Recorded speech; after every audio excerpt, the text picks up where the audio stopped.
Hello friends, कैसे आप सब। आधुनिक स्टडी मटेरियल में आपका स्वागत है।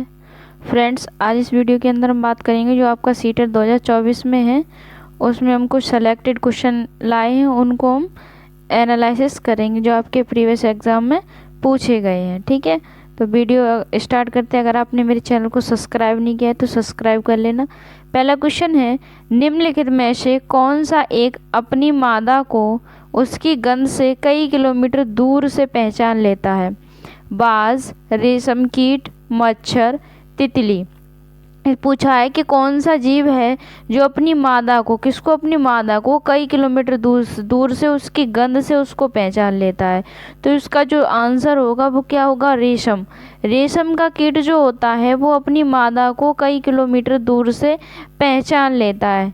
ठीक है, अपनी मादा को कई किलोमीटर दूर से पहचान लेता है। जो रेशम कीट जो पालन होता है उसका जो अध्ययन किया जाता है उसको क्या कहा जाता है? सेरीकल्चर। रेशम कीट पालन के अध्ययन को क्या बोलते हैं? सेरीकल्चर। क्या बोलते हैं? सेरीकल्चर। रेशम प्राप्त करने के लिए शहतूत के पेड़ों पर रेशम कीटों को पाला जाता है। किस पर पाला जाता है? शहतूत के पेड़ों पर रेशम कीटों को पाला जाता है रेशम प्राप्त करने के लिए, और उनसे जो कोकून को एकत्रित करके रेशम के फाइबर प्राप्त किए जाते हैं। इनके कोकून को एकत्रित कर लेते हैं और इससे रेशम के फाइबर प्राप्त करते हैं। और जो रेशम कीट है इसमें मादा जो होती है वो क्या देती है? अंडे देती है। मादा क्या देती है? अंडे देती है, जिनसे लार्वा निकलते हैं। क्या निकलते हैं? लार्वा निकलते हैं, जो कैटरपिलर या रेशम कीट कहलाते हैं। इनको क्या कहा जाता है?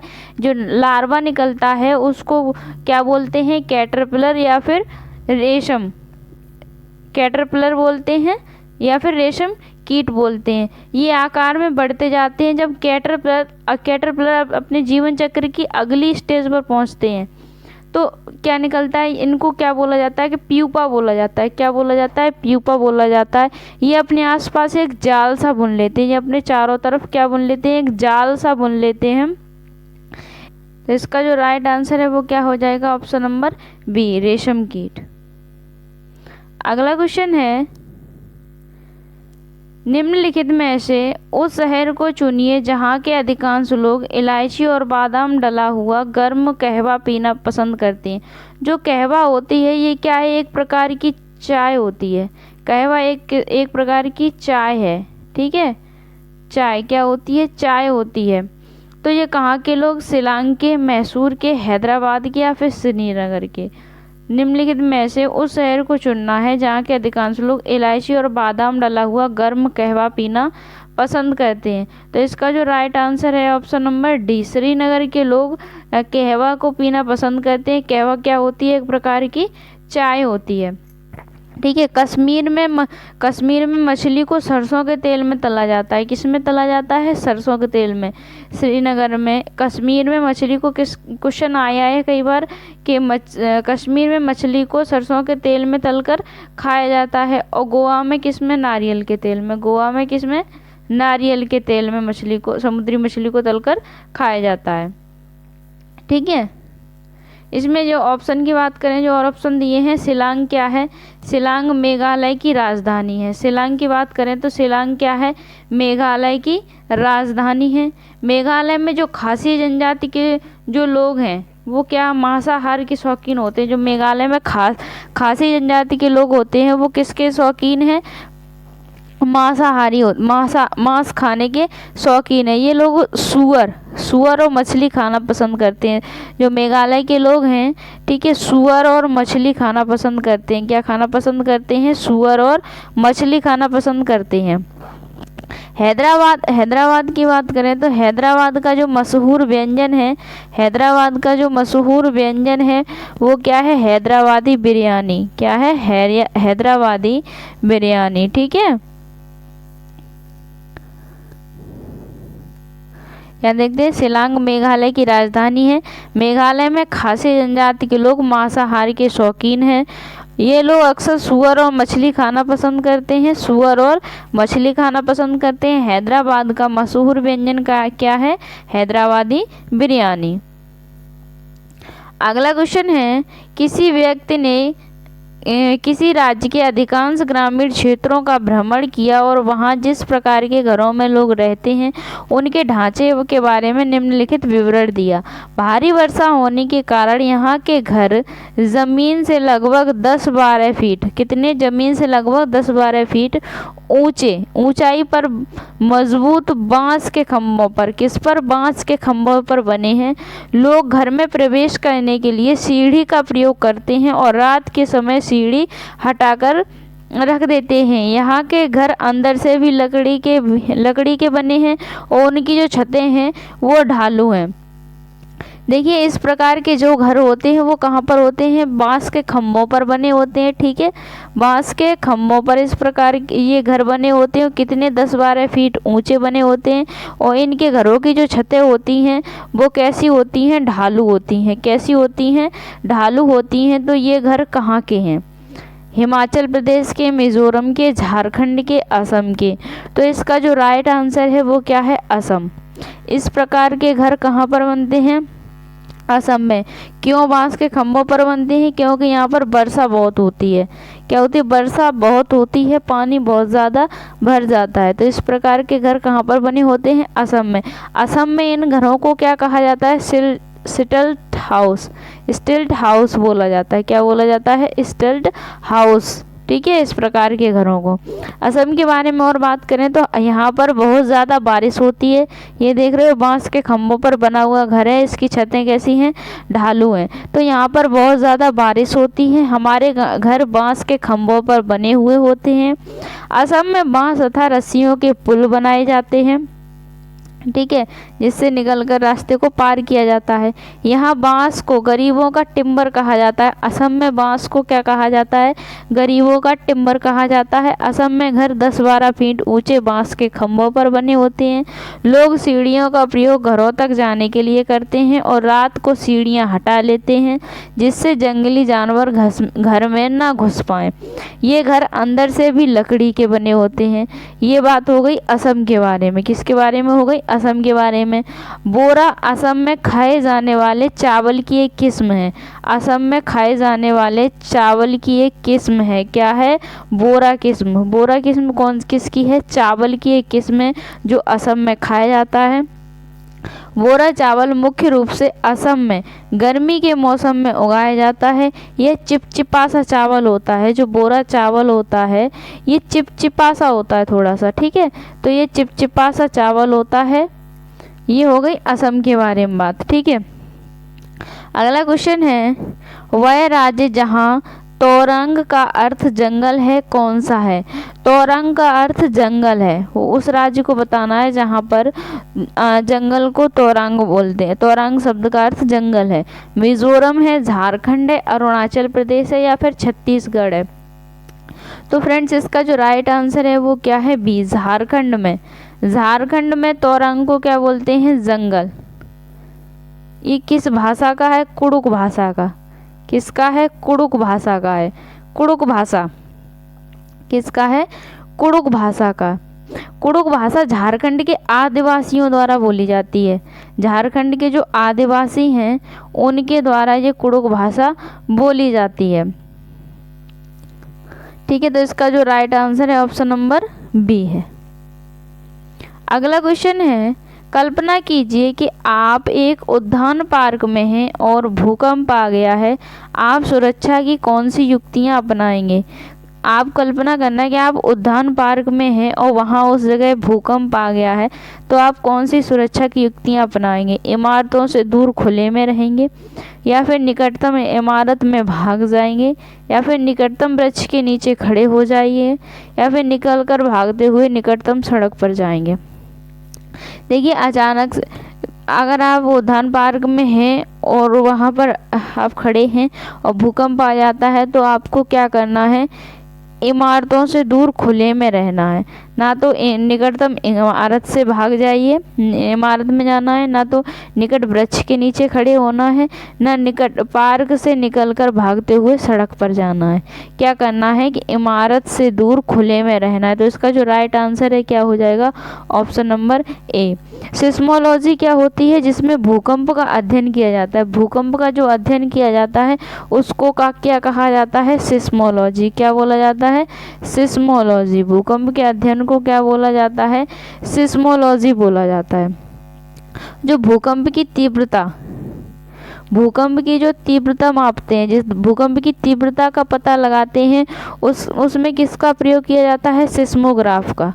किसका प्रयोग किया जाता है, सिस्मोग्राफ का। भूकंप की तीव्रता मापने के लिए किसका प्रयोग किया जाता है, सिस्मोग्राफ का। और भूकंप का परिणाम मापने के लिए रिक्टर स्केल का। किसका, रिक्टर स्केल का। रिक्टर स्केल का। भूकंप की तीव्रता पता लगानी है तो सिस्मोग्राफ का प्रयोग करेंगे। भूकंप का परिणाम पता लगाना है तो रिक्टर स्केल का प्रयोग करेंगे। रिक्टर स्केल सबसे पहले 1935 में, किसने, रिक्टर स्केल 1935 में चार्ल्स एफ रिक्टर ने दिया था। इसका जो आविष्कार है किसने किया था, चार्ल्स एफ रिक्टर ने। ठीक है, कब, 1935 में। तो इसका जो राइट आंसर है वो क्या है, ऑप्शन नंबर ए। अगला क्वेश्चन है, निम्नलिखित में से कला के कौन से रूप में प्राकृतिक रंगों जैसे नील, हल्दी से मिश्रित और पुष्पों के वर्णों एवं पेड़ों की छाल से मिश्रित चावल के रंगीन पेस्ट से चित्रकला करना, पेंटिंग बनाना निहित है। मधुबनी, वर्ली, कलमकारी, फुलकारी। तो इसका जो राइट आंसर है वो ऑप्शन नंबर ए है। मधुबनी जो चित्रकला है वो कहाँ पर बनाई जाती है, बिहार में। कहाँ बनाई जाती है, बिहार में। मधुबनी चित्रकला में क्या होता है कि प्राकृतिक रंगों का प्रयोग किया जाता है। मधुबनी चित्रकला में प्राकृतिक रंगों का प्रयोग किया जाता है। हल्दी से मिश्रित और पुष्पों के वर्णों एवं पेड़ों की छाल से मिश्रित चावल के रंगीन पेस्ट से ये चित्रकला बनाई जाती है। उस चित्रकला को क्या बोलते हैं, मधुबनी चित्रकला। ये आप फोटो जो देख रहे हो, इमेज, ये किसकी है, मधुबनी चित्रकला की। ये प्राकृतिक रंगों से बनाई जाती है और कहाँ पर बनाई जाती है, बिहार में बनाई जाती है। वर्ली चित्रकला की बात करें तो वर्ली चित्रकला महाराष्ट्र में बनाई जाती है। वर्ली चित्रकला कहाँ पर बनाई जाती है, महाराष्ट्र में। और जो कलमकारी चित्रकला की बात करें तो यहाँ कहाँ पर बनाई जाती है, आंध्र प्रदेश में। ठीक है, कलमकारी चित्रकला आंध्र प्रदेश में। फुलकारी चित्रकला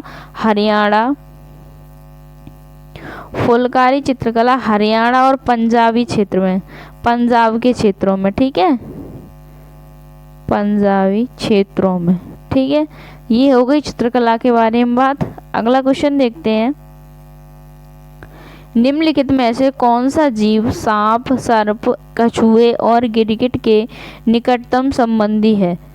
कौन सा जीव सांप, सर्प, कछुए और गिरगिट का निकटतम संबंधी है। मेंढक, छिपकली, चमगादड़, मछली। सांप, सर्प, कछुए और गिरगिट का निकट संबंधी है। तो इसका जो राइट आंसर है क्या हो जाएगा, ऑप्शन नंबर बी, छिपकली, लिजार्ड। ठीक है, क्योंकि ये तीनों क्या है, सांप, कछुआ और गिरगिट क्या है, सरीसृप हैं। ये तीनों क्या है, सरीसृप हैं। तो छिपकली भी क्या है, सरीसृप प्राणी है। सरीसृप प्राणी, ठीक है, ये कौन से हैं, सरीसृप प्राणी। जो हर्पेटोलॉजी होती है, इसमें क्या किया जाता है, उभयचर तथा सरीसृपों का अध्ययन किया जाता है, उसको क्या बोला जाता है, हर्पेटोलॉजी। क्वेश्चन आए कि उभयचर तथा सरीसृपों का अध्ययन किया जाता है, उसको क्या बोलते हैं, तो उसको बोलते हैं हर्पेटोलॉजी। क्या बोलते हैं, हर्पेटोलॉजी। अगला क्वेश्चन है, कल्पना कीजिए कि आप अपने विद्यार्थियों के साथ विद्यालय में हैं और अचानक से भूकंप आ जाता है। आप विद्यालय के अंदर हैं और विद्यार्थियों के साथ हैं, अचानक से भूकंप आ जाता है। तो आप उस समय तो आप भूकंप के दौरान किन सुरक्षा उपाय का पालन करेंगे? सबसे पहला कदम, आप इमारत के बाहर दौड़े जाएंगे, या फिर सभी विद्यार्थियों को भूकंप संबंधी अभ्यास करवाएंगे, या फिर डेस्क या मेज के नीचे बैठ जाएंगे, या फिर खिड़कियों के समीप चले जाएंगे। वैसे तो खुले स्थान पर चला जाना चाहिए, लेकिन अचानक से भूकंप आता है और आप विद्यालय के अंदर हैं, तो आप क्या करेंगे? आपका सबसे पहले काम क्या होगा कि आप डेस्क या मेज़ के नीचे बैठ जाएंगे। क्या करेंगे? डेस्क या मेज़ के नीचे बैठ जाएंगे, नहीं तो आपको दौड़ने का समय नहीं मिलेगा। अचानक भूकंप आता है, विद्यालय के अंदर है, तो आपको बाहर जाने का समय नहीं मिलेगा। ना तो उतने ही टाइम आप उनको अभ्यास करवाएंगे भूकंप संबंधी, ठीक है, बातें बताएंगे, ना तो खिड़कियों के समीप जाएंगे। तो इसका जो खिड़कियों के समीप जाएंगे, तो इसका जो राइट आंसर है इस क्या हो जाएगा? Option number C. ठीक है, ऑप्शन नंबर सी, डेस्क या मेज के नीचे बैठ जाएंगे। अगला क्वेश्चन है, निम्नलिखित में से किस कला रूप में वस्त्रों की रंगाई और प्राकृतिक रंगों जैसे गोबर, नील, हल्दी और आदि के माध्यम से नमूने बनाना शामिल है? निम्नलिखित में से किस कला रूप में वस्त्रों की रंगाई और प्राकृतिक रंगों जैसे गोबर, नील, हल्दी आदि के माध्यम से नमूने बनाना शामिल है? मधुबनी में, वर्ली में, कलमकारी में या फुलकारी में? या फिर फुलकारी में। जो मधुबनी चित्रकला है ये प्राकृतिक रंगों से किससे बनाई जाती है? चावल के पेस्ट से, हल्दी, ठीक है, इनसे प्राकृतिक रंगों से ये मधुबनी चित्रकला बनाई जाती है। वो कहाँ पर बनाई जाती है? बिहार में। ठीक है, कहाँ पर बनाई जाती है? बिहार में।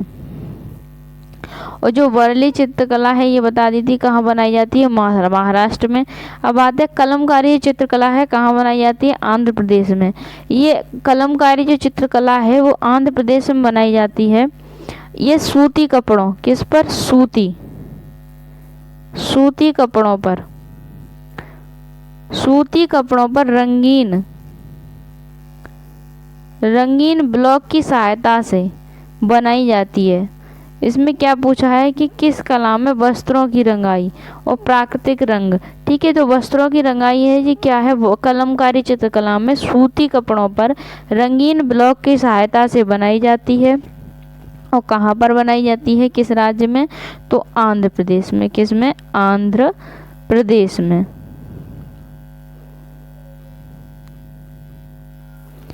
ठीक है, तो इसका जो राइट आंसर है ऑप्शन नंबर सी है।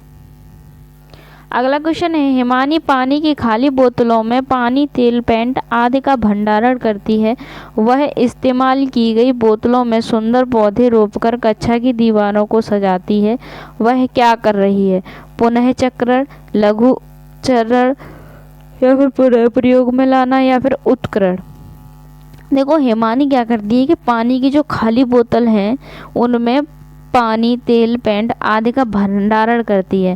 पहले तो वो एक बार बोतलों का यूज़ हो चुका है, दोबारा यूज़ कर रही है। किसके माध्यम से? पानी, तेल, पेंट का वो उसमें भंडारण कर रही है, स्टोर कर रही है।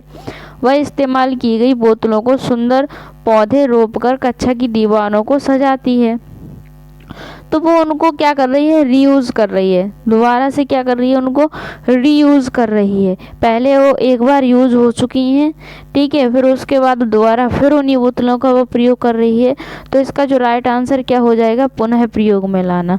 रीयूज़ कर रही है, उन बोतलों को दोबारा से प्रयोग में ला रही है। तो इसका जो राइट आंसर है ऑप्शन नंबर सी हो जाएगा। फ्रेंड्स, वीडियो कैसी लगी कमेंट बॉक्स में बताना। आपका 10 में से कितना स्कोर रहा ये भी बताना। फ्रेंड्स, आपने अब तक मेरे चैनल को सब्सक्राइब नहीं किया है तो सब्सक्राइब ज़रूर कर लेना।